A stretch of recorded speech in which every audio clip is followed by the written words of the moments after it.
ahli surga yang punya kebiasaan di bumi. Ada ahli surga yang punya kebiasaan di bumi. Kalau Anda ingin lihat ahli surga spesial, sedang ada di muka bumi, lihat orang yang rajin tahajud, yang pasca tahajud, salah satunya dia perbanyak istighfar kepada Allah Subhanahu wa Ta'ala. Ini poin. Jadi, maaf, setelah selesai tahajud, Anda salam, kanan, kiri, selesai kemudian witirnya, ada peluang nih, amal lagi. Ya, jangan langsung istirahat. Walaupun cuma satu kalimat. Jeda sebentar, hadirkan ketenangan setelah ibadah. Syukuri itu semua. Setelah itu baru kemudian Anda kondisikan hati untuk bisa mendekat kepada Allah. Baru Anda ungkapkan kalimat Astaghfirullahaladzim. Astaghfirullahaladzim. Astaghfirullahaladzim. Alladzi la ilaha illa huwal hayyul qayyum wa atubu. Astagfirullah. Astagfirullah. Astagfirullah.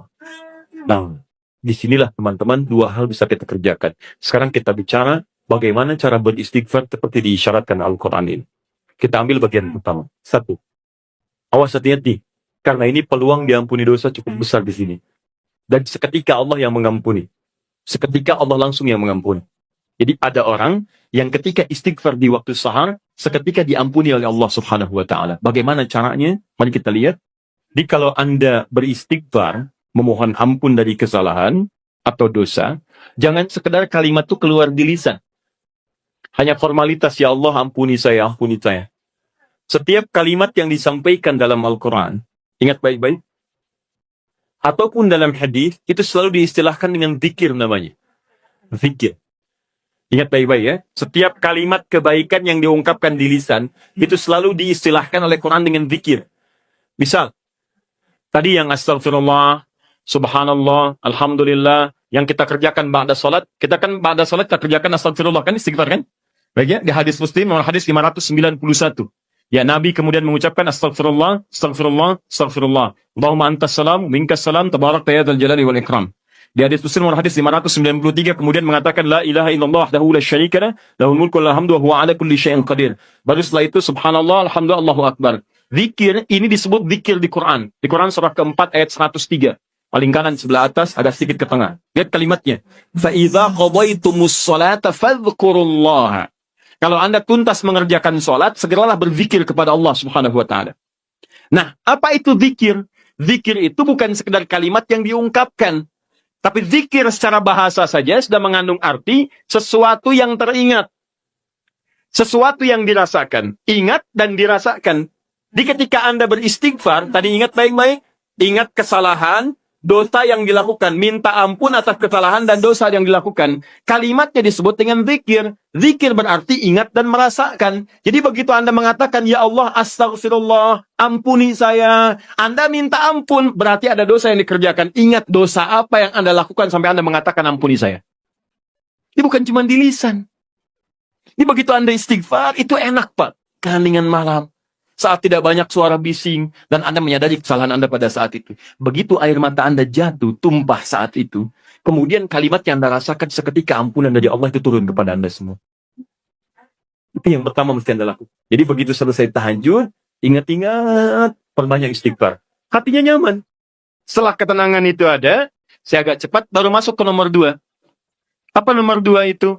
Ini yang saya maksudkan. Awas kalimatnya hati-hati. Memperbanyak doa kepada Allah Subhanahu wa Ta'ala. Dan inilah doa yang paling cepat diijabah diantaranya oleh Allah Subhanahu wa Ta'ala. Doa yang dipanjatkan di keheningan akhir sepertiga malam, menjelang fajar, dalam keadaan pasca istighfar, bahkan langsung dikatakan di hadis qudsi, jika Anda meminta, maka tidak akan pernah ditolak. Siapa yang meminta, aku berikan. Siapa yang berdoa, aku kabulkan. Siapa yang istighfar, man istaghfara li ghafartulah, aku ampuni semua dosa-dosanya. Aku ampuni semua dosa-dosanya. Anda bayangkan. Setelah itu, dosa diampuni, tenang aja, tinggal Anda memohon kepada Allah. Siapa yang meminta, aku berikan. Siapa yang berdoa, aku kabulkan. Itu janji Allah di hadis qudsi. Dan hadis qudsi ini diriwayatkan langsung oleh 30 orang sahabat senior di tabaqah pertama, tingkat pertamanya. Dia yang menerima dari Nabi itu hampir semua sahabat yang senior, 30 orang.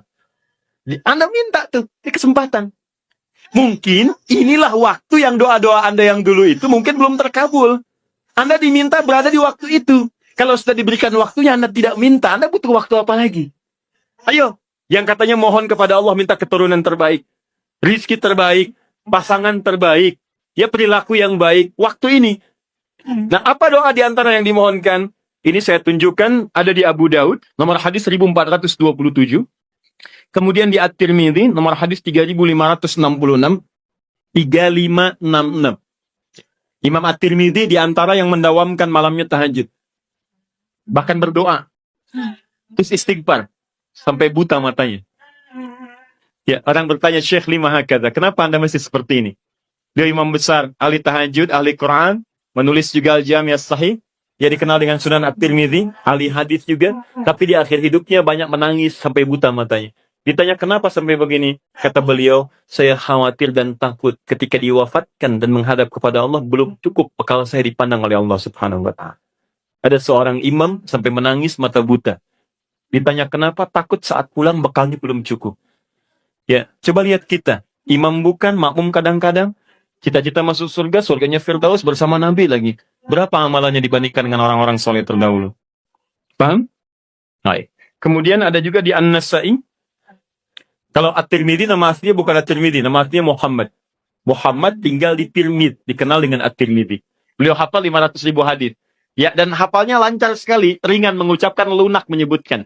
Sampai kata Syekhul Islam Ibnu Qayyim Al-Jauziyah mengatakan, kalau dulu ada Nabi Daud bisa melunakkan besi dengan tangannya, maka ini Abu Daud bisa melunakkan hadis dengan lisannya. Baik, tadi At-Tirmidzi sudah. An-Nasa'i, nomor hadis 1747.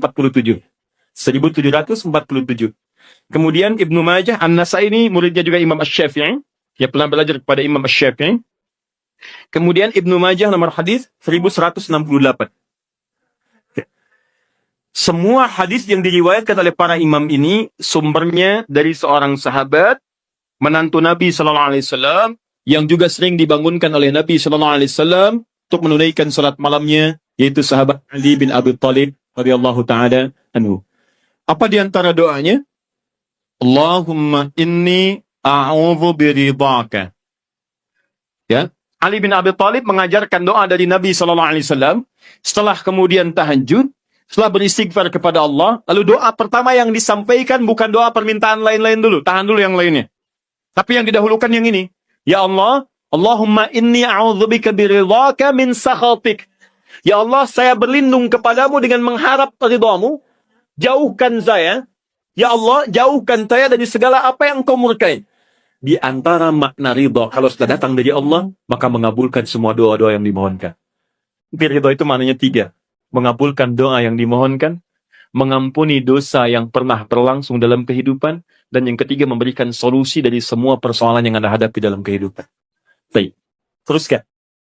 Wa bimu'afatika min 'uqubatik.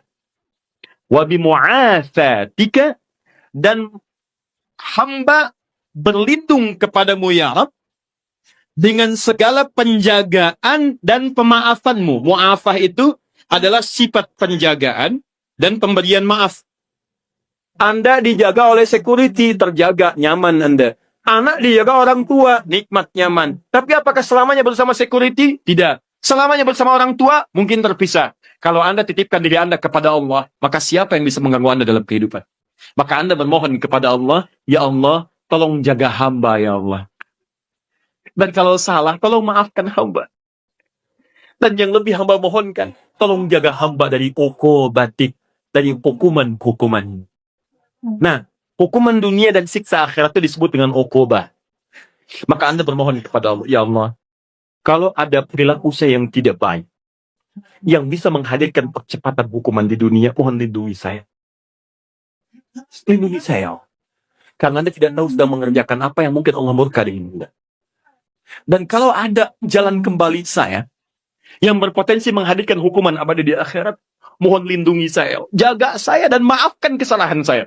Karena kalau cuma dijaga nggak ada pemaafan, masuk juga ke situ. Tapi ketika Anda dimaafkan dari kesalahan-kesalahan Anda, dijaga oleh Allah seketika saat itu, maka nikmat yang Anda peroleh pada saat itu. Paham ya? Nah, maka ini kalimat setelah itu Anda puji Allah. La uhsi sana'an 'alaik. Ya Allah, saya tak mampu menghitung kebaikan, kemuliaan dan pujian darimu. Karena itu pujian yang disampaikan karena kebaikan berlimpah yang tak terukur, yang tidak terukur. Seakan-akan Anda katakan, ya Allah, Engkau sudah banyak berbuat baik kepada saya, ya Allah. Saya nggak bisa ngitung, ya Allah. Saya nggak bisa ngitung. Anta kama aslaita ala nafsik. Hitungannya sesuai dengan apa yang kau hitung saja. Saya tak mampu menghitung. Tapi mohon ya Allah, di balik segala kebaikan yang tak terhitung itu, saya minta kepadamu ya Rabb. Tolong jaga saya ya Allah dari segala hukumanmu. Dan tolong ridhoi saya dan jaga saya ya Allah dari segala hal-hal yang mengundang murka-Mu. Itu yang paling indah. Maka sejak saat itu, insya Allah Anda akan dijaga dalam kehidupan harian Anda. Setelah itu silahkan bebas mau minta apa. Masalah dunia, ya Allah besok saya mau ujian ya Allah. Mohon mudahkan ya Rabb. Yang ketiga, ingat setelah tadi istighfar, kemudian berdoa. Setelah itu rehat sejenak untuk persiapan subuh. Jadi begitu sudah istirahat sejenak, nanti begitu subuh segar kembali kita. Segar, enak, nyaman. Begitu Allahu Akbar, subuh sudah siap. Kalau wudu batal, perbaiki wudu. Kalau tidak, kita sudah dalam keadaan tenang. Boleh. Sandaran. Nah, itu sunnah. Ketika Anda melakukan itu karena petunjuk hadits, maka Anda dapat pahala. Paling enak. Tidur dapat pahala. Bayangkan. Sandaran dapat pahala. Itu paling indah. Nah, saya pernah lakukan ini, teman-teman sekalian. Itu waktu di pesantren tuh. Ya, malam ke masjid. Kalau ujian orang ke kelas. Kadang-kadang dia ke kelas sampai larut malam, saya ke masjid. Bawa buku juga kita. Ya. Kemudian malamnya sholat. Ya, kemudian setelah itu kita istighfar, berdoa, minta. Ketiduran tuh sebentar. Ya, kalau ke masjid itu kenapa ketiduran di masjid? Paling enak. Karena menjelang subuh pasti orang ke masjid semua kan. Pasti bangun tuh. Baik. Hampir setiap saya tertidur itu selalu bermimpi. Kerjain soal. Bangun lagi. Alhamdulillah. Sholat. Begitu masuk ruangan ujian, soalnya persis seperti yang dilihat tadi malam. Kemudian. Hampir selesai. Pernah satu kali dibagikan. Begitu dibagikan, kayak semalam nih. Saya isiin aja tuh. Begitu selesai bagikan, saya selesai mengerjakannya. Saya bilang, saya selesai, Pak. Selesai katanya. Kan baru saya bagi, tapi saya selesai. Diambil oleh beliau, dilihat. Nah, sementara ke depan dulu, nak ya. Kamu duduk di depan di sini. Tolong lihat teman-teman yang sedang mengerjakan ujian. Bapak beresin administrasi dulu. Selesai. Tapi itu nyaman. Enak gitu ya. Saya anjurkan teman-teman, adik-adik terutama yang masih kuliah, masih apa, dekati Allah. Karena Allah yang punya pengetahuan. Dekati yang punya, maka Anda akan diberikan hal yang terbaik. Itu ada rumusnya di Quran surah kedua Al-Baqarah di ujung ayat 282. Paling kiri sebelah bawah, paling ujung.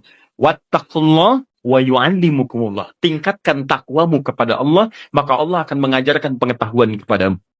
Apa di antara mana takwa itu? Tambah ibadahnya. Di antaranya tahajud. Makanya orang tahajud dibuka dengan kalimat takwa. Tadi Quran surah 51 ayat 15. Innal muttaqina fi jannatin wa uyun. Sebagian orang takwa tinggal di taman surga. Apa amalannya? Innahum kanu qabla dzalika muhsinin. Kanu qalilan minal laili ma yahja'un. Sedikit tidurnya, bangun malam. Wabil ashari hum yastaghfirun. Istighfar. Nah, saya sarankan, walaupun Anda dalam beraktivitas keseharian, setelah itu, istighfar, sebelum rehat, ayo perbanyak doa. Doa, maaf ya maaf, sekali lagi, kalau di pekerjaan ada kesulitan, minta saat itu. Di rumah tangga ada masalah, minta saat itu. Ya, dalam kehidupan ada persoalan, minta saat itu. Walaupun tidak ada apa-apa dalam kehidupan dunia, minta surga terbaik yang di akhirat. Maka ini di antara sunnah, setelah Anda kerjakan itu, saya katakan pada Anda, insya Allah akan terjadi perubahan dalam hidup Anda minimal di hari itu. Gak percaya silahkan. Saya akan coba, demi Allah saya katakan. Silahkan coba, bedakan rasanya, rasakan bedanya, dan pasti akan terasa bedanya. Bangun malam ini, siapkan, kompak dengan keluarga, Anda kompak aja, mah kita bangun jam sekian ya, anak-anak kita bangunin deh, kita bangunin. Siapin misalnya bangun 2:30, bangun jam 3, kita sholat. Walaupun 2 rakaat lu nggak apa-apa, witir 1 rakaat, tapi kita amalkan ini. Silahkan Anda cek ya, demi Allah saya katakan, maka di hari itu akan terjadi perubahan pada diri Anda ketika Anda mengerjakan seperti apa yang tadi disampaikan. Cek, di rumah akan tenang, diri Anda pun akan lebih nyaman, pekerjaan akan lebih tertib, dan keberkahan akan hadir dalam kehidupan Anda. Itu yang menyebabkan Utsman bin Affan, Abdurrahman bin Auf, Tamim Ad-Dari, dan sahabat yang lainnya tidak pernah meninggalkan sholat malam selama hidupnya. Bahkan tidak ada yang paling indah kecuali mereka berada di malam hari sampai menuntaskan tahajudnya dengan khatam Al-Quran. Dan puncaknya, wa'afat juga berarti penjagaan dalam urusan dunia. Kalau Anda sudah rajin tahajud, maka Anda akan dijaga oleh Allah dari semua kemungkinan yang mengganggu Anda dalam kehidupan. Allah jadi pembela Anda.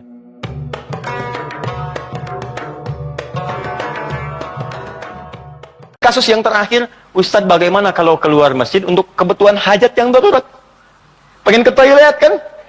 Ya, memang nggak di rumah, di masjid ada toilet. Begitu mau keluar, ke toilet dulu. Ingat haji dan umrah, haji dan umrah. Dia tahan-tahan, kan? Ya, syuruknya dapat, sakitnya juga dapat, gitu kan? Nah, itu seperti itu bagaimana kemudian solusi hukumnya. Nah, kita bahas pelan-pelan. Di dalam Al-Quran disebutkan beberapa aktivitas yang mampu mendekatkan dan mengingatkan kita dengan Allah, dan langsung disebut dengan zikir. Dan ini pun dipraktekkan oleh Nabi sallallahu alaihi wasallam. Contoh. Yang pertama ditemukan di Quran surah keempat ayat 103. Paling kanan pertengahan.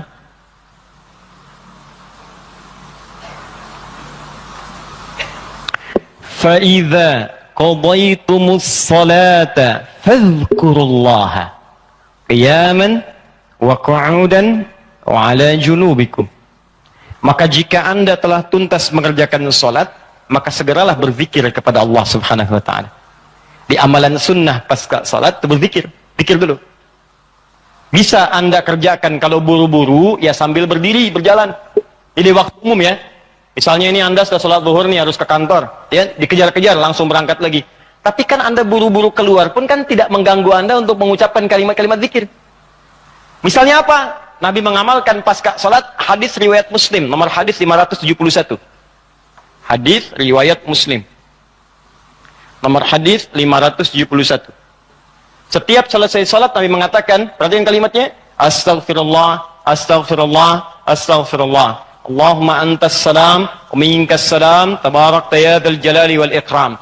Apa Anda nggak bisa sambil keluar mengucapkan astaghfirullah, astaghfirullah, astaghfirullah? Ini kata Al-Quran, sesibuk apapun Anda, begitu selesai sholat apa nggak bisa sambil jalan astagfirullah, astagfirullah, astagfirullah. Daripada Anda keluar membicarakan sesuatu yang tidak penting. Bahkan nggak berkata apa-apa, jalan aja. Mendingan pakai zikir kan? Astagfirullah, astagfirullah, astagfirullah. Allahumma antas salam, minkas salam, tabarakta ya dzal jalali wal ikram. Hadis Muslim, nomor hadis 573. La ilaha illallah wahdahu la syarika lahul mulku wa lahul hamdu wa huwa ala kulli syai'in qadir. Ya, kalau Anda misalnya nggak terlampau sibuk, silahkan sambil duduk. Konteks tadi setelah selesai menunaikan salat subuh, antum pengen berzikir dulu, maka jenis zikir yang pertama adalah mengucapkan kalimat-kalimat thayyibah. Kalimat thayyibah.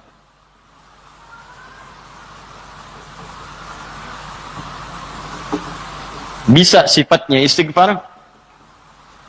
Ini dalilnya. Ya. Astaghfirullah, astaghfirullah, astaghfirullah. Ini yang paling singkat. Mau yang agak panjang, Astaghfirullahaladzim, alladzi la ilaha illa huwal hayyul qayyum wa natubu ilaihi. Silakan. Ya, kalau mau yang paling singkat, astaghfirullah, astaghfirullah, astaghfirullah. Sambungkan Allahumma antas salam, minkas salam, tabarakta ya dzal jalali wal ikram. Tambah lagi dengan kalimat-kalimat tauhid. La ilaha illallah wahdahu la syarika mulku wa lahul hamdu wa huwa ala kulli syai'in qadir. Kalau mau ditambahkan yang lebih lengkap ada la ilaha illallah wahdahu la syarikalah lahul mulku wa lahul hamdu yuhyi wa yumiitu wa huwa ala kulli syai'in qadir. Singkatnya kalimat tauhid. Ini masuk dalam kategori kalimat thayyibah. Ini. Dalilnya yang ini. Hadis Muslim wal hadis 573. Diboleh selesai menunaikan salat subuh, salam ke kanan dan ke kiri, antum mulai berzikir dengan kalimat thayyibah. Astagfirullahaladzim, astagfirullahaladzim. Atau kalau mau singkat, astagfirullah, astagfirullah, astagfirullah. Kan? Baik, teman-teman, ingat baik-baik ya. Karena zikir itu definisinya segala aktivitas yang membuat kita dekat dan ingat kepada Allah. Jadi ketika mengucapkan kalimat ini bukan sekedar diucapkan di lisan. Kalau cuma diucapkan, jangankan antum, anak-anak antum yang 5 tahun, 4 tahun belum balik pun bisa. Apa bedanya bacaan antum dengan bacaan mereka? Sambil ingat Allah. Sambil diingat. Astagfirullah. Apa artinya astagfirullah? Ya Allah, ampuni saya. Saya minta ampun. Ada dosa yang dilakukan, dosanya disebut dengan zambun. Sifat Allah yang mengampuni disebut ghafir. Ghafir. Muncul surat ke-40, namanya surat ghafir. Baca ayat yang ketiga, kata ghafir disandingkan dengan zambun. Ghafiriz zambi wa qabilit taubi. Allah punya sifat ghafir. Ghafir pemilik ghafar, ampunan. Allah mengampuni orang berbuat dosa. Kalau Anda pengen minta ampun, ucapkan astagfirullah. Istighfar itu permohonannya. Istighfar permohonan ampun, ucapannya astagfirullah. Ampunannya ghafara ghufran, yang punya ampunan ghafir. Kata Allah, saya ghafir. Quran surah 40 ayat 3. Ghafiriz dzambi, Minta ampun, hei yang punya dosa, minta ampun kepada saya. Ketika engkau minta, saya akan ampuni.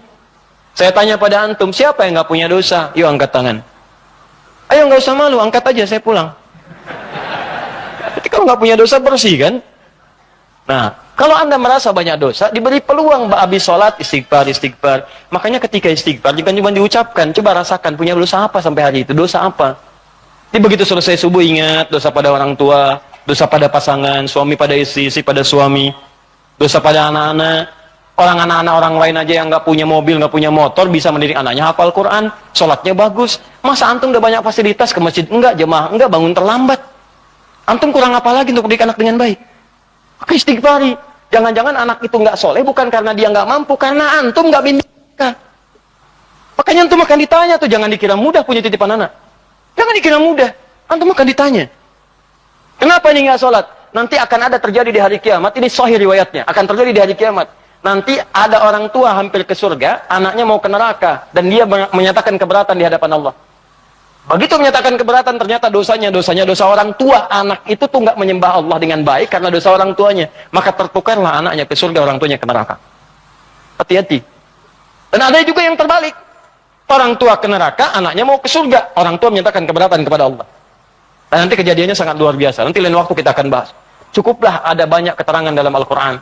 Ada yang bapaknya Nabi, Rasul bahkan, punya anak.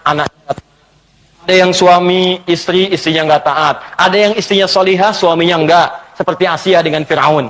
Ada yang suaminya bagus, istrinya enggak. Banyak seperti Lut dengan istrinya. Ada yang bapak, anak dengan istri nggak taat. Seperti Nuh. Itu bukan dongeng, itu kisah disampaikan supaya kita bisa hati-hati. Seakan-akan Allah mengatakan begini, cukup aja orang-orang masa lalu begini, kalian jangan begitu. Saya buka kisah seperti ini supaya keluarga kalian selamat. Makanya istighfarin. Istighfar, sambil istighfar, lumayan tuh begitu istighfar, dosa diampuni. Belajar nangis lah kalau istighfar tuh belajar nangis. Gak bisa nangis, nangis. Gak bisa nangis, besoknya nangis. Gak bisa nangis juga, tangisi diri anda yang belum bisa menangis. Bismillah. Ingat mungkin saat itu diwafatkan oleh Allah. Ingat. Bagaimana kalau saat itu wafat, anak anda belum baik, istri anda belum baik, dan anda akan dihisab dalam keadaan sesuatu yang belum sempurna dalam kehidupan. Ya. Kemudian juga zikir. Bisa jadi juga bacaan Al-Quran. Baca Al-Quran. Itu masuk kategori zikir.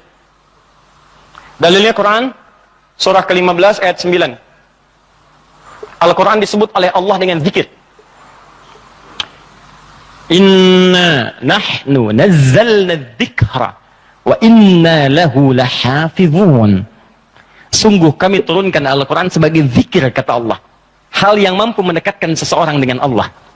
Makanya kalau antum sedang baca Al-Quran, bukankah perasaan anda merasa lebih dekat dengan Allah? Ya, kalau nggak percaya silahkan. Lebih dekat gitu. Nah, kalau sudah semakin dekat hubungannya dengan Allah, jangankan baca, dibacain aja punya getaran dalam jiwanya. Ya, buka Quran surah ke-8 misalnya. Ya, Al-Anfal ayat kedua. Kata Allah, innamal mu'minuna alladzina idza dzukirallah, zikir. Idza dzukirallahu wajilat qulubuhum. Orang-orang yang imannya bagus itu baru dengar nama Allah disebut getaran dalam jiwanya. Makanya kalau pengen ngecek iman, sedang dekat tidak dengan Allah, gampang. Setiap hari Allah perdengarkan namanya 5 kali dalam sehari.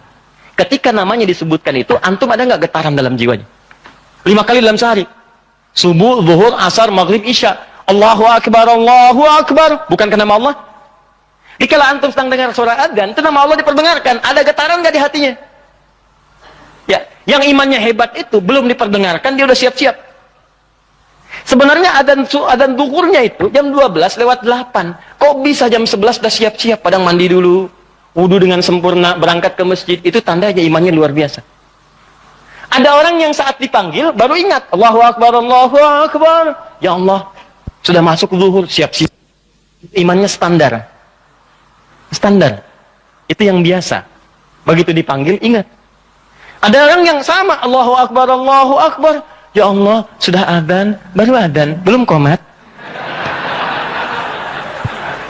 Itu iman bermasalah. Imannya lemah bermasalah. Karena itu, hubungan yang dekat dengan Allah, langsung ingat Allah disebut dengan zikir. Karena itu kata Allah, saya turun Al-Quran. Di antara fungsinya untuk zikir. Jadi kalau anda ba'da salat subuh, misalnya, sudah astagfirullah, astagfirullah, astagfirullah, istighfar, syuruk belum muncul. Ambil mushaf, Ya, baca. Saya pengennya istighfar aja Ustaz. Astagfirullah, syuruknya belum tiba juga. Astagfirullah, belum syuruk juga. Ini astagfirullah. Ya. Iya. Ambil mushaf, baca. Pahala lebih banyak. Setiap hurufnya 10 kebaikan. Ya, 10 kebaikan. Ramadan nanti tambah jadi 100. Setiap hurufnya 100.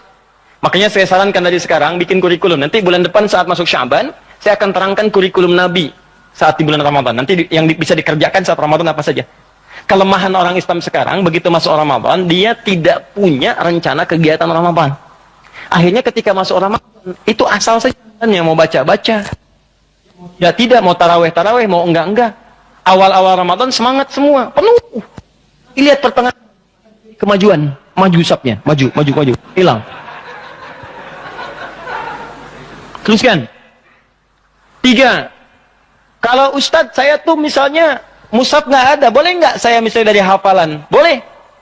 Karena menghafal Quran itu bagian dari zikir. Bahkan keutamaan menghafal Quran itu 4 kali lebih mulia, lebih utama dibandingkan sekadar baca. Itu ditemukan di Quran surah ke-54. Quran surah ke-54, 4 kali, ayat 17, ayat 22, ayat 32, dan ayat ke-40. 17, 22, 32, dan 40. Yang ini menghafal. Atau mengulang hafalan. Misal, Nabi begitu selesai salat, sudah berzikir, kalimat thayyibah, maka beliau biasa membaca, teman-teman, itu 4 surah utama. Pertama, yang surah kedua Al-Baqarah ayat 255, dikenal dengan ayat kursi. Allahu la ilaha illa huwal hayyul qayyum la ta'khudhuhu sinatun wa la naum. Seterusnya sampai selesai. Setelah itu membaca Al-Ikhlas, qul huwallahu ahad. Setelah itu membaca Al-Falaq, qul a'udzu birabbil falaq. Setelah itu membaca An-Nas, qul a'udzu birabbin nas. Kalau Anda ingin memilih seperti bacaan Nabi, boleh. 4 ini dibaca. Ayat kursi, Al-Ikhlas, Al-Falaq, An-Nas. Kalau Anda ingin mengulang-ulang hafalan Anda, juz amma misalnya boleh. Baca misalnya amma yatasaalun an-naba. Atau saya mulai dari ad-duha boleh. Wad-duha wal-laili idza saja, terus baca sambil menunggu syuruk, sambil mengulang-ulang hafalan. Sah. Zikir. Teruskan, ada juga bentuknya doa. Doa bagian dari zikir. Doa. Dari mana taunya Ustaz? Quran surah ke-7 ayat 205. Praktek nabinya bagaimana Ustaz? Hadis riwayat Ibnu Majah, nomor hadis 925. Di saat Anda berdoa, itu Anda sedang berzikir.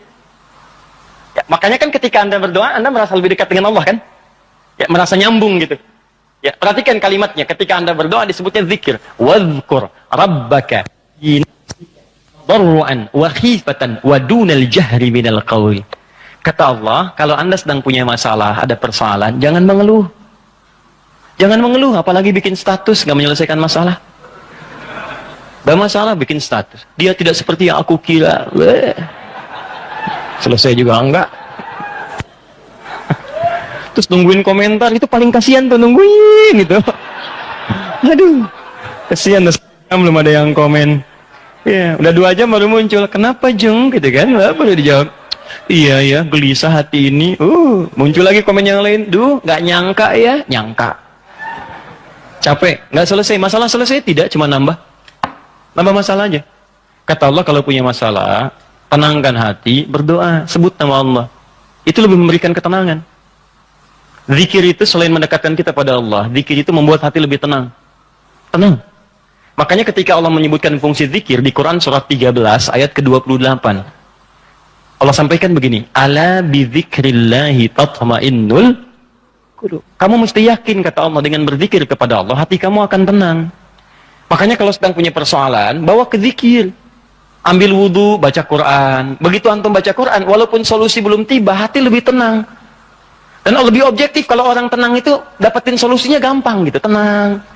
Solusi mudah dicari. Tapi kalau antum gelisah, walaupun ada solusi, nggak akan sempurna nanti masalah diselesaikan. Paham ya? Di doa itu bagian dari zikir. Di antara doa yang dibacakan oleh Nabi, itu setiap selesai sholat, itu ada kalimat singkat tapi padat. Allahumma inni atau inna. Kalau inni untuk sendiri, kalau inna untuk banyak. Allahumma inni as'aluka ilman nafi'a wa rizqan thayyiba wa amalan mutaqabbala. Ya Allah, hamba mohon kepadamu, anugerahkan hamba pengetahuan yang bermanfaat. Pengetahuan yang bermanfaat itu pengetahuan yang bisa meningkatkan wawasan dan menguatkan iman. Itu rumusnya di Quran surah 58 ayat ke-11. Jadi kalau teman-teman ngaji dengan siapapun, ustadz manapun, di tempat manapun, ukurannya dua. Wawasannya bertambah enggak? Awas hati-hati, kalau ngaji tapi wawasan nggak bertambah, itu ada sesuatu yang salah di pengajiannya. Ngaji cuman ketawa aja gitu kan? Ya, tapi nggak jelas dapatnya apa. Yang paling aneh ngaji, yang dicari-cari jin, ya kan? Atau apa, itu paling aneh itu. Apa yang didapatkan? Terus nambah hari ini sholat, ngaji ke pengajian sholat, dapat tambahan wawasan. Oh begini cara takbir yang baik, bisa sejajar dengan bahu, bisa sejajar dengan daun telinga, ya kakinya terbuka selebar bahu, badannya tegap. Jadi begitu antum praktekan, punya tambahan wawasan, kepake dalam ibadah. Oh begini cara sujud yang sempurna, ajari. Itulah yang disebut dengan teman-teman iman yang baik, ilmu yang baik. Yang kedua, imannya meningkat, lebih dekat dengan Allah. Jadi kalau antum ngaji dimanapun, di antara cirinya wawasannya luas, tapi keimanan pun bertambah. Karena ada orang yang belajar Islam Pak, cuman keimanannya makin berkurang. Itu yang paling aneh tuh orang-orang liberal. Belajar Islam ke Eropa, belajar Islam ke Amerika, pulang-pulang konslet. Betul ya, semua agama sama, menuju Tuhan yang sama, cuman caranya beda-beda. Ente ini aneh, belajar Islam pada orang yang bukan Islam. Belajar sholat pada orang yang tidak sholat, ini bagaimana bisa mendapatkan nilai-nilai sholat dalam kehidupan? Makanya pulang-pulang pada aneh. Hargailah hak LGBT. Banyak akhirnya, jadi penyakit akhirnya gitu kan. Nah, dan kita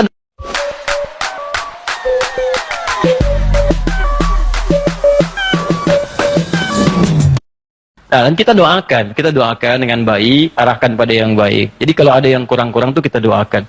Ya buang dulu celaan-celaan. Yang kalau mau dicela itu perbuatannya, bukan orangnya. Celak perbuatannya, kemudian doakan kepada yang lebih baik. Karena boleh jadi dia bisa berubah dalam kebaikan. Paham sampai sini? Jadi demikian teman-teman sekalian. Ya, doa isi. Kemudian di situ awas hati-hati ya, dua ya cirinya ya. Satu, imannya menguat, kedua wawasan bertambah. Termasuk pengajian saya ini ya, kalau saya mengajar dimanapun, tidak membuat Anda lebih dekat dengan Allah, tolong tinggalkan saya. Anda cari guru lain. Cari guru lain, cari yang baik-baik. Yang membuat Anda lebih dekat dengan Allah. Atau Anda lebih dekat dengan Allah, cuman sayang, wawasan nggak bertambah, itu pun bahaya. Ibadah nggak cukup dengan semangat. Ya Allah, saya banyak dosa, saya pengen berubah ya Allah. Saya semakin kuat imannya, besok saya sholat subuh 4 rakaat. Nggak bisa. Ya. Jadi iman kuat tapi wawasan nggak ada gitu. Begitu sholat subuh 4 rakaat, itu kan bahaya. Ya, paham ya? Jadi dua ini mesti balance ya, antara iman dengan ilmu itu mesti seimbang. Tayyib. Fokus baik-baik. Satu, kita ulangi apa saya tadi, satu kalimat thayyibat.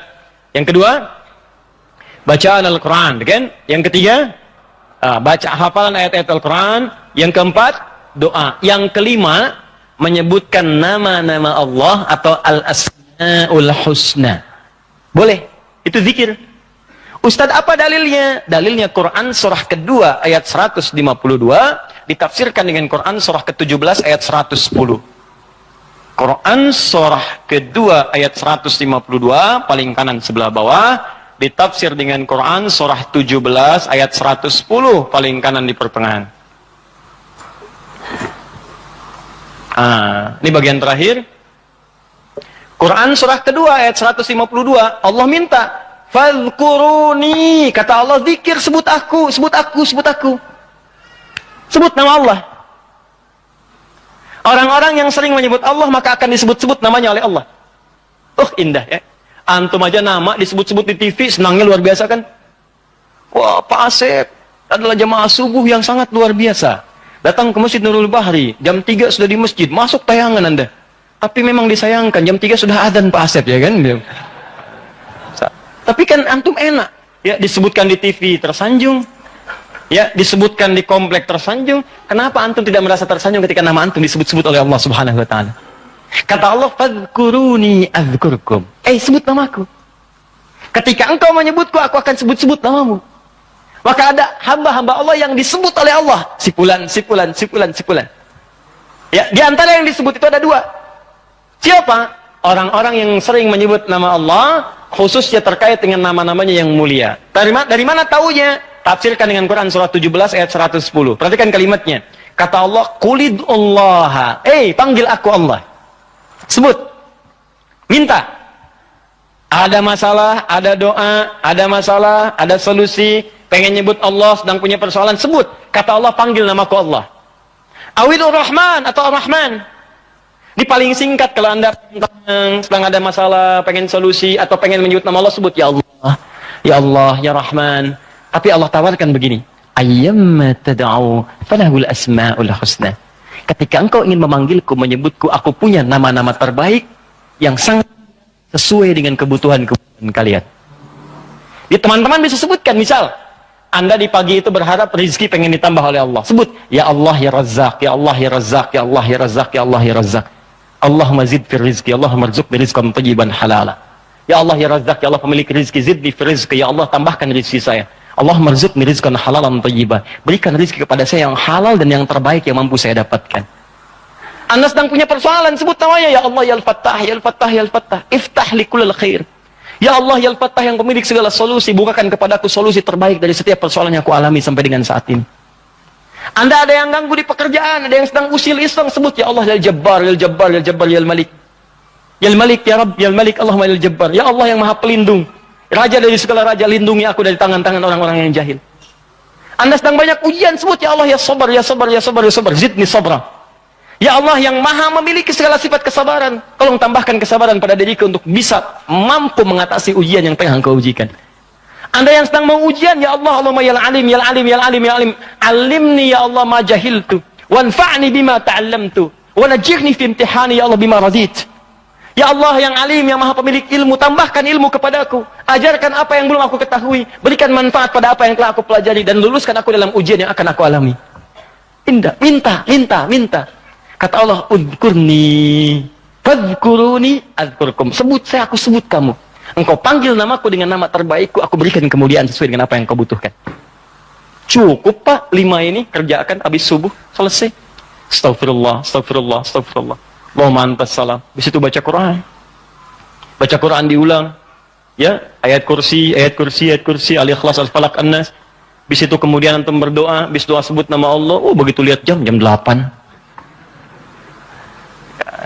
Pip bunyi, waktu syuruk muncul, gitu kan? Kan sekarang ada zaman digital kan? Zaman digital. Ya, ngitungnya gampang kok, biasanya itu kalau dari subuh teman-teman dari waktunya itu 1 jam, 1 jam setengah itu udah masuk syuruk. 1 jam lah. 1 jam. Jadi kalau sekarang kurang lebih jam 5 misalnya, yaitu 1 jam kemudian, atau 1 jam lewat 10-15 menit sudah masuk ke syuruk. Ya, jadi begitu sudah masuk syuruk, ya antum tunaikan salat 2 rakaat. Ada yang nunggu dulu 5 menit supaya lebih aman misalnya, silakan. Gak ada masalah, tunggu 5 menit selesai, tunaikan salat 2 rakaat. Begitu salat sujud lamain. Ya Allah, dekatkan aku kepadamu. Ya Allah, jadikan aku terhubung dengan ridha-Mu. Ya Allah, berikan aku kemuliaan-kemuliaan, sekalipun belum haji, berikan pahala haji dan umrah kepadaku. Masya Allah. Ya, begitu antum selesai, salam, dapat senilai haji dan umrah. Luar biasa. Begitu dapat, keluar masjid, meninggal dunia misalnya. Luar biasa. Pahala surga lah seperti itu. Bukankah kalau dalam saat haus paling enak minum air? Bukankah kalau energi itu hilang, air yang datang bisa menguatkan kembali? Ya kan? Bukankah air bisa menjadikan yang kotor menjadi bersih? Maka rizki itu sifatnya luas. Bisa jadi kemudian materi, bisa uang, bisa ketenangan, bisa limpahan keturunan, dan sebagainya. Istiqamah. Ada satu yang kalau ini benar dilakukan, bukan sekedar rizki, tapi Allah akan mengutus satu malaikat yang menjaga kita semua. Masih di pembahasan Al-Fatihah, yaitu terkait pembahasan fikihnya. Jadi kita baru menggali maknanya, fikihnya belum. Fikihnya kita akan ambil terkait dengan hukum-hukum ibadah atau muamalah yang tersirat ataupun tersurat di dalam surah Al-Fatihah. Apakah di situ ada hukum terkait dengan solat misalnya? Kalau ada terkait hukum dengan solat, bagaimana cara menyikapinya? Bagaimana membaca Al-Fatihah dalam solat? Kalau imam sudah ruku, apakah Al-Fatihahnya tetap dibaca oleh makmum yang masbuk? Kalau imam kemudian membaca Al-Fatihah dengan jahar, apakah bismillahnya kita jaharkan? Demikian selanjutnya, insya Allah nanti kita akan bahas satu persatu setelah menyelesaikan uraian-uraiannya. Kemudian yang bagian terakhir, ini PR untuk kita semua, menyempurnakan bacaan Al-Fatihah dan pengamalannya sepanjang hidup kita. Nanti kalau sudah selesai, saya akan coba membuatkan sebuah kurikulum sebagai intisari dari kandungan Al-Fatihah yang diterapkan dalam kehidupan kita. Misal, saat kita melakukan sebuah pekerjaan, bagaimana menerapkan bismillah dalam pekerjaan kita? Seperti apa misalnya tautannya? Saat mendapatkan rezeki dari Allah, baik berupa harta benda kah, pengetahuan kah, atau tenaga kah, bagaimana menerapkan makna alhamdulillahirabbil alamin dalam rezeki itu sehingga Allah berkenan menambahkan kembali dan memberikan rahmat dari apa yang telah kita dapatkan. Demikian seterusnya sampai nanti yang terakhir, bagaimana menemukan teman dalam kehidupan. Dan itu kita akan coba ya, teman tersebut kita buat konsep dari mulai di keluarga sampai dengan ke tetangga sampai kehidupan yang kita jalani. Seperti apa bimbingan mencari teman dalam surah Al-Fatihah. Nanti kita akan buatkan. Baik, di pertemuan yang lalu kita telah selesaikan pada bahasan ayat Siratal ladzina an'amta 'alaihim. Ya Allah, mohon anugerahkan kepada kami kemudahan-kemudahan dalam hidup, bimbingan cara ibadah yang benar, solusi dari setiap persoalan yang dialami. Lalu Allah berikan kepada kita jalan, kalau begitu ikuti orang-orang dulu yang pernah mendapatkan nikmat itu dari kalangan orang-orang yang bisa menjadi role model dalam kehidupan. Maka diberikan kemudian mereka ini 4 golongan. Ada dalam Quran surah keempat, seperti telah kita tuntaskan di pertemuan lalu, ayat ke-69. Wa may yuti'illaha war rasul, siapa yang mau menaati Allah dan Rasulnya. Jadi mengikuti manhaj orang-orang ini, menjadikan mereka model dalam kehidupan, itu bagian dari ketaatan kepada Allah dan Rasul. Jadi kalau bapak ibu ingin nikmat hidupnya, ingin mudah hidupnya, ingin dapat solusi dari setiap persoalan yang dialami, kata Allah, ikutilah model orang-orang hidup ini. Ikuti golongan ini. Wa hasuna ulaika rafiqa. Dan mereka itu teman terbaik yang bisa dijadikan panutan. Jadi kalau Anda ingin berusaha menjadikan panutan dalam hidup, maka orang-orang ini modelnya. Ketika kita turunkan model hidup orang ini menjadi panduan kehidupan kita, maka itu bagian dari ketaatan kepada Allah dan Rasul. Ya, jadi kata Allah, ikuti orang ini. Kata kita, siap ya Allah, kami ikuti pola hidup orang ini. Maka ketika kita mengikutinya, turun kalimat pertama pembukanya. Wa may yuti'illaha war rasul. Siapa yang dapat menaati Allah dan Rasul? Ya, siapa mereka ini? Faulaika ma'al ladzina an'ama Allahu 'alaihim. Maka mereka inilah yang dikumpulkan dengan beberapa golongan-golongan berikut. Ya, siapa mereka ini? Ya, minan nabiyina, golongan para nabi-nabi, was-siddiqina, orang yang membenarkan hukum-hukum Allah dan mengamalkannya dalam kehidupan. Wasyuhada, golongan para syuhada yang telah kita bahas di pertemuan lalu. Wassalihin, dan golongan orang-orang soleh yang gemar mengoleksi amal soleh dalam hidupnya. Maka silahkan turunkan jadi role model dalam kehidupan. Ya, saya pernah sampaikan pada Anda di awal-awal jumpa kita membahas tentang ayat ini. Nabi banyak dikisahkan dalam Al-Quran. Mulai dari kehidupan Nabi Adam. Ya, bagaimana memulai hidup di tempat baru. Kalau diturunkan tuh indah Pak Bu. Anda baru berumah tangga atau baru pindah komplek, pindah daerah. Bagaimana memulai hidup di tempat itu? Bukankah diturunkan kisah Nabi Adam dalam membina awal rumah tangga di situ? Ya, kemudian memanage keluarganya. Kalau ada perselisihan bagaimana diselesaikannya? Kalau ada kekurangan bagaimana melengkapinya? Mulai kemudian ke masa Nabi Nuh alaihissalam, yang satu taat, yang lainnya kemudian mulai menyimpang, bagaimana mendakwahi mereka? Ada. Mulai ke masa Nabi Ibrahim alaihissalam, mulai ke masa Nabi Musa, ke masa Nabi Daud, Sulaiman, sampai dengan ke Isa.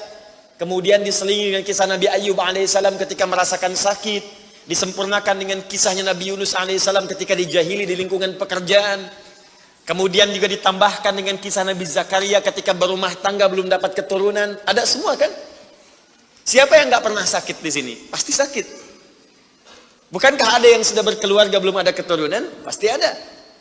Bukankah ada orang yang kemudian berbisnis ada banyak saingan yang kadang melukai? Pasti ada. Makanya diturunkan role modelnya untuk kita ikuti. Dari mulai bacaan zikirnya, doa-doanya, cara menyikapinya, sampai juga diberikan oleh Allah jalan untuk menyelesaikannya. Ada. Dan yang paling indah, semua aktivitas nabi-nabi itu semuanya dikumpulkan oleh Allah, kepribadiannya, keteladanannya pada satu orang nabi saja. Nabi Muhammad sallallahu alaihi wasallam. Makanya beliau sempurna. Turun langsung Quran surah keempat di surah yang sama, ayat 163. Ya inna auhayna ilaika kama auhayna ila Nuhin wan nabiyina min ba'di. Muhammad sallallahu alaihi wasallam, kami telah berikan wahyu kepadamu. Yang wahyu ini telah kami berikan kepada Nabi Nuh, rasul pertama yang bertugas di bumi. Wan nabiyina min ba'di, dan semua nabi setelahnya.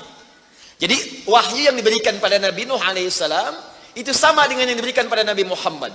Cuman perbedaannya ini yang paling menarik.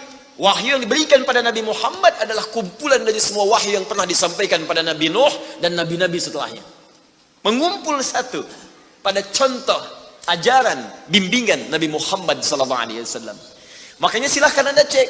Nabi Ayub sakit, bukankah Nabi Muhammad juga sakit? Dan saat sakit Nabi mengajarkan doa. Bahkan kata Nabi, kalau ini dibacakan dosa diampuni. Ya, ada seorang Nabi yang pedagang, pekerja, bukankah Nabi juga pernah berdagang? Ya kan? Ada Nabi Ibrahim pernah dilempari, diusir, bukankah Nabi Muhammad dilempari di Taif dan diusir dari Mekah? Ada semua. Nabi Musa menghadapi Firaun, bukankah Nabi Muhammad menghadapi Firaun di masanya? Abu Jahal, ya? Yang lain-lainnya dikejar-kejar. Nabi Musa dikejar-kejar sampai ke Laut Merah, kan? Nabi Muhammad dikejar-kejar sampai bersembunyi di Gua Tur. Ada semua. Nabi Isa diancam dibunuh, mau disalib. Nabi Muhammad dikejar oleh 100 pemuda pasukan khusus. Ada semuanya. Jadi cukup satu orang Nabi Allah utus untuk seluruh makhluk di muka bumi, dan beruntungnya beliau adalah Nabi kita Muhammad sallallahu alaihi wasallam. Sempurna. Dirawat oleh Allah dengan sempurna. Bahkan di antara kesempurnaannya pernah diuji dengan penyakit. Nabi Ayub sakit, minta dulu sama Allah disembuhkan. Nabi Muhammad sakit, obatnya sudah ada dalam dirinya. Nabi Muhammad. Saya tunjukkan pada Anda di antara kesempurnaannya supaya paham kita cara memahaminya. Nabi Muhammad pernah diuji dengan sakit mata. Orang-orang yang tidak mengerti sejarah dan tak paham hadis menilai itu sebagai aib yang melekat. Itu orang belum paham. Tapi orang-orang yang mengerti kesempurnaan keadaan Nabi Muhammad SAW, dia memahami dengan cara yang sangat luar biasa. Nabi dibawa kemudian oleh pamannya untuk berobat. Ketika datang kemudian kepada seorang tabib, yang paling menarik apa komentarnya? Dan dia mengetahui apa jawabannya. Kenapa engkau repot-repot carikan dokter untuk menyembuhkannya? Carikan tabib untuk mengatasi penyakitnya. Ini manusia istimewa. Obatnya sudah ada dalam dirinya sendiri. Cukup keluarkan ludahnya, oleskan di matanya, maka sembuh seketika matanya. Maka ditunjukkan langsung pada saat itu, dimintakan, coba keluarkan ludahmu. Keluar ludahnya, kemudian dilapkan di matanya, selesai dan sembuh penyakitnya. Untuk menunjukkan bahwa sempurna keadaannya. Makanya saat lahir sesuai dengan ajal, ayah sudah tidak ada. Kemudian ibu cuma sebentar wafat. Kakek cuma sebentar wafat. Paman kemudian wafat. Kenapa sesuai ajal ini wafat? Salah satu hikmahnya kata para ahli sejarah, supaya Nabi Muhammad SAW disampaikan pesan indahnya bahwa beliau hanya akan langsung dirawat oleh Allah Subhanahu wa taala dan tidak tergantung dengan makhluk. Muhammad. Coba lihat, Bapak Ibu sekalian, Nabi Musa mau berdakwah kepada Firaun. Berdoa dulu kan? Masih ingat doanya? Rabbi syrahli wa yassirli wahlul 'uqdatam yafqahu. Lihat, Nabi Musa alaihissalam akan berdakwah kepada Firaun yang dahsyatnya luar biasa, berdoa, Rabbi syrahli sadri. Ya Allah, lapangkan jiwaku sehingga ketika mereka Firaun melempariku dengan kata-kata, aku bisa bersabar karena jiwaku lapang. Rabbi syrahli sadri. Minta dulu baru dikasih. Nabi Muhammad tidak minta, langsung turun ayat. Alam nashrah laka sadrak. Nabi Musa minta, Rabbi syrahli sadri. Ya Allah, mohon lapangkan hatiku. Nabi Muhammad gak minta, turun ayat. Alam nashrah laka sadrak. Bukankah sebelum engkau minta, aku sudah lapangkan hatimu? Makanya Nabi Musa dimarahi Fir'aun, bisa sabar. Nabi Muhammad dilempari dengan batu, bukan kata-kata lagi, lebih sabar. Wa yassirli amri, minta ringankan urusanku. Nabi Muhammad gak minta, turun ayat. Wa nuyassiruka lil yusra. Nabi Isa, mukjizatnya banyak. Di tangannya oles, sembuh. Masya Allah. Banyak sekali. Penyakit semuanya sembuh. Dengan izin Allah, hidup yang mati. Tepuk, mati. Tapi berapa yang yakin dengan kenabian beliau lantas memutuskan untuk beriman kepada Allah Subhanahu wa taala? Nabi Muhammad, Allahu Akbar. Cuman kalimatnya turun Toha, yang paling keras sekalipun langsung masuk Islam. Dan itu kalimat bukan diucapkan oleh Nabi pada saat itu, cuman diajarkan kepada sahabatnya terbatas. Saudarinya Umar mengucapkan, terdengar Toha, masuk Islam. Nabi Isa udah usap-usap, udah bangunin orang dari kubur dengan izin Allah, nggak beriman juga sebagian besarnya. Nabi Muhammad SAW. Maka dari itu keluarkan tuntunan modelnya. Saya ingin, kenapa saya ungkap sedikit ini? Jangan-jangan kita bahas panjang-panjang, ini belum kita keluarkan. Coba, kan tuntunan Nabi itu banyak dari bangun tidur sampai tidur lagi. Ya, coba keluarkan kemudian tuntunan itu. Mulai hari ini, pekan depan sepekan belajar cara bangun tidur dulu ala Nabi. Besoknya nanti cara makan, besoknya cara berjalan. Nanti keluarkan bab rumah tangga, bab pekerjaan, bab pemerintahan, bab sakit, bab mengobati, ada semuanya. Cari bukunya Imam Al-Bukhari ya, yang Sahih Al-Bukhari itu. Di situ terkumpul 97 bab. Tinggal kita mau memulai dari yang mana. Baik. Demikian juga dengan siddiqin, dengan syuhada, dengan solihin. Kita ikuti mereka itu, maka digolongkan dalam orang-orang yang taat kepada Allah dan Rasul. Sebelum masuk kepada kalimat selanjutnya, ghairil maghdubi alaihim waladdallin. Sebelum masuk ke sana, maka saya ingin sempurnakan dulu dengan satu kalimat. Jika sudah semua itu kita siapkan, model petunjuk dari Nabi, turunkan dari kalangan siddiqin. Siddiqin itu sederhana. Setiap Anda baca Quran, yakini, amalkan. Siddiqin itu. Misal, saya mau baca dulu nih. Saya pengen jadi orang ikhlas, baca Al-Ikhlas. Misal. Qul huwallahu ahad, Allahus samad, lam yalid wa lam yakul lahu. Lihat terjemahannya, lihat keterangannya, yakini itu, jangan ragu. Dan praktekkan dalam hidup. Qul huwallahu ahad, katakan hanya Allah yang esa. Sudah, berarti jangan katakan yang lain lagi. Komit dengan tauhid itu. Komit dengan keislaman kita. Jaga betul dengan baik. Allahus samad, Allah tempat bergantung. Serahkan semua urusan kepada Allah. Ada masalah, minta sama Allah, berdoa. Sakit, berdoa sama Allah. Punya persoalan, gantungkan diri kepada Allah. Ikhtiar. Itu ketika kita amalkan seperti itu, baru begitu saja, itu langsung turun sebuah keterangan dari Nabi SAW. Jika Anda mampu mengamalkan satu surah ini saja, ini rahasia. Inilah rahasia. Ada seorang sahabat, hadisnya sahih, dikutip kemudian oleh Sayyid Qutb juga dalam kitabnya Al-Aqaid Al-Islamiyah. Syekh Muhammad Nasiruddin Al-Albani pun mensahihkan hadis ini.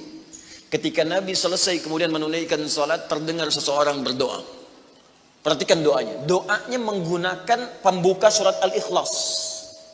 Saking yakinnya Siddiq dengan ayat ini, dan dia mengamalkan kandungan isi surahnya, dia membuka doanya dengan surah ini. Saking yakinnya dengan surah ini. Perhatikan kalimatnya. Allahumma ushhidu bi annaka antal ahadus samad, alladhi lam yalid wa lam yulad, wa lam yakul lahu kufuwan ahad. Allahumma inni as'aluka an taghfira liya. Hadisnya sahih. Kata orang ini, ya Allah, saya menyaksikan, meyakini ya Allah, bahwa hanya Engkau satu-satunya Tuhan yang layak dipertuhankan dan disembah. Aku meyakini bahwa satu-satunya Engkau adalah Tuhan yang menjadi tumpuan dalam setiap permohonan. Engkau tidak beranak dan tidak diperanakan, dan tidak ada sekutu bagimu. Aku nggak minta banyak ya Allah, aku hanya mohon ampuni dosa-dosaku. Begitu selesai kalimat itu diucapkan, terdengar oleh Nabi. Apa keterangan Nabinya? Perhatikan kalimatnya. At-tadri bimadza du'i? Ya fulan, tahu enggak Anda itu baru mengucapkan kalimat apa tadi? Apakah engkau paham? Engkau baru mengucapkan kalimat apa tadi dalam berdoa? Kata orang ini, wallahu wa rasuluhu a'lam. Ya Rasul, saya enggak paham apa yang dimaksudkan kecuali Allah dan Rasul yang lebih mengetahui. Ini adab. Adab, walaupun gini, Kalau Anda sedang mengerjakan sesuatu dan Anda paham dengan itu, kalau ada orang lebih pintar daripada kita, ustadz, ulama, apalagi nabi, nanya pada kita, maka adabnya bilang aja nggak tahu. Karena boleh jadi mereka memiliki hikmah yang belum sampai kita kepadanya. Kalau kita jawab, saya tahu ya Rasul, nggak akan nyampe kalimat nanti. Ya. Jadi kalau Anda sedang mengerjakan sesuatu, zikir misalnya, la ilaha illa anta subhanaka inni kuntu minadh dhalimin. Tanya ustaz, datang ustaz, masya Allah pak, zikirnya bagus banget. Tahu nggak maksudnya? Tahu, lewat tuh ustaz udah. Bilang aja belum ustaz, Allah Rasulullah alam. Oh begitu, kalau belum kenapa dibaca? Ya saya pernah dengar saja maka diterangkan. Begini maksudnya pak, begini, Anda dapat ilmu baru. Makanya sahabat seringkali kalau ditanya Rasulullah, bilangnya Allah Rasulullah alam, Allah Rasulullah alam, supaya dapat ilmu baru. Itu diantara rumus di ilmu hadis. Nah, ini kadang-kadang orang kita sekarang sahabat bukan, tabiin bukan, tanya tahu semua. Bahkan saat ditanya buka Google dulu. Oh, ya udah ngapain ada ustaz? Allah wa rasuluhu a'lam. Maka apa jawab Nabi? Laqad da'uta bi asma'illahil a'zam. Di riwayat lain bismillahil a'zam. Idza du'iya biha ajab wa idza su'ila biha a'ta. Tahukah Anda? Kata Nabi, Anda baru saja berdoa dengan menyebutkan dengan yakin semua sifat-sifat Allah yang maha tinggi. Nama-nama Allah yang tertinggi. Nama Allah yang tertinggi, nama tauhidnya, Al-Ahad. Nama tertinggi. Karena dengan itulah nama ini Allah ditakdiskan, dikuduskan. Dengan nama ini Allah disembah, dan dengan nama ini Allah dipertuhankan. Kata Nabi, Anda baru berdoa dengan menyebutkan nama Allah yang paling tinggi. Yang kalau disebutkan nama itu di awal doa, maka semua doa yang disampaikan akan dikabulkan, semua permintaan akan dijawab. Tapi apakah semua orang yang membaca doa itu diawali dengan surah tadi akan dijawab? Belum tentu. Kalau tidak ada praktek sedikit dalam jiwanya. Orang dulu minta dijawab, orang sekarang sama kalimatnya. Usyhadu bi annaka antallahul ahad, as-samad, alladzi lam yalid wa lam yulad wa lam yakul lahu kufuwan ahad. Ya Allah, lancarkan rezeki saya. Tetap aja lambat dari atas. Kenapa? Karena inti ayat itu tidak dipraktekkan dulu. Diyakinkan dalam jiwa kita, benarkan ayat itu, amalkan, pakai dalam doa. Jadi, dan itu buktinya. Kemudian apa ciri orang yang akan cepat kemudian dirahmati oleh Allah dengan menjadikan 4 contoh yang kemarin sebagai model? Nabi, siddiqin, syuhada, satu lagi, solihin, orang yang mengumpulkan amal soleh. Ingat, semua Bapak Ibu sekalian, ingat kalimat ini. Saya perlambat sedikit. Bonus yang Allah berikan kepada orang yang menjadikan 4 ini sebagai model dalam kehidupan. Bonus cepatnya, maka amalan yang ia kerjakan akan mempermudah doa dia dikabulkan. Tadi saya contohkan siddiqin kan. Syuhada nggak usah ditanya. Orang-orang para syuhada itu bahkan sebelum wafatnya diberikan jalan-jalan kemudahan oleh Allah. Bahkan sebelum wafat kalau benar syahidnya, itu banyak doanya yang dikabulkan. Bukankah para ulama bagian dari mujahid fisabilillah? Berapa banyak para ulama yang mengangkat tangannya dikabulkan? Imam Ahmad bin Hanbal pernah lewat, kemudian ada seorang mengatakan, Syekh, anak saya sakit, tolong doa kepada Allah.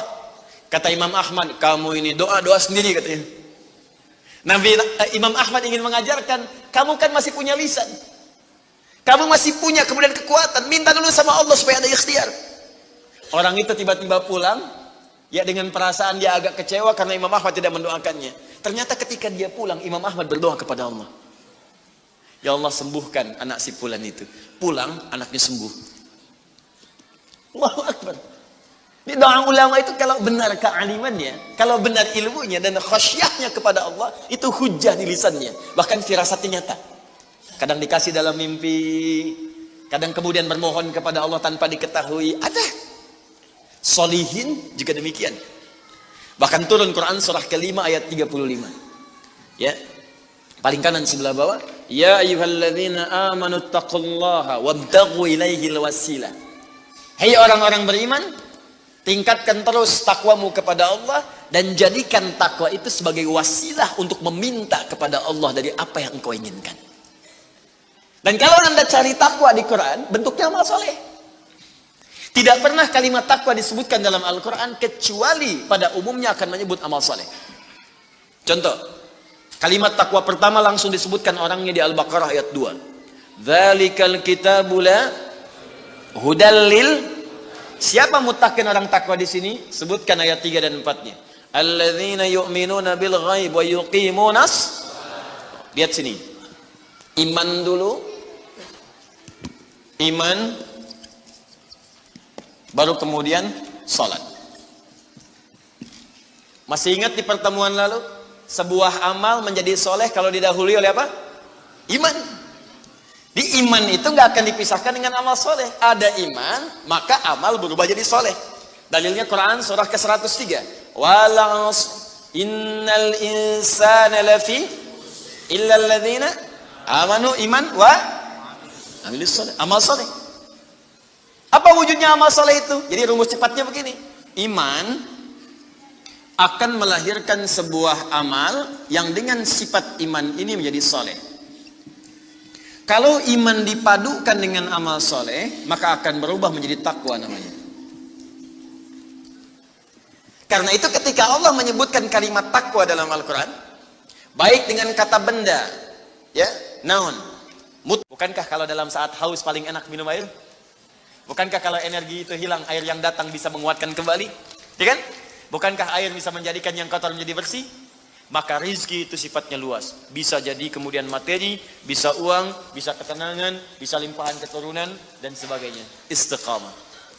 Ada satu yang kalau ini benar dilakukan, bukan sekedar rizki, tapi Allah akan mengutus satu malaikat yang menjaga kita semua. Masih di pembahasan Al-Fatihah, yaitu terkait pembahasan fikihnya. Jadi kita baru menggali maknanya, fikihnya belum. Fikihnya kita akan ambil terkait dengan hukum-hukum ibadah atau muamalah yang tersirat ataupun tersurat di dalam surah Al-Fatihah.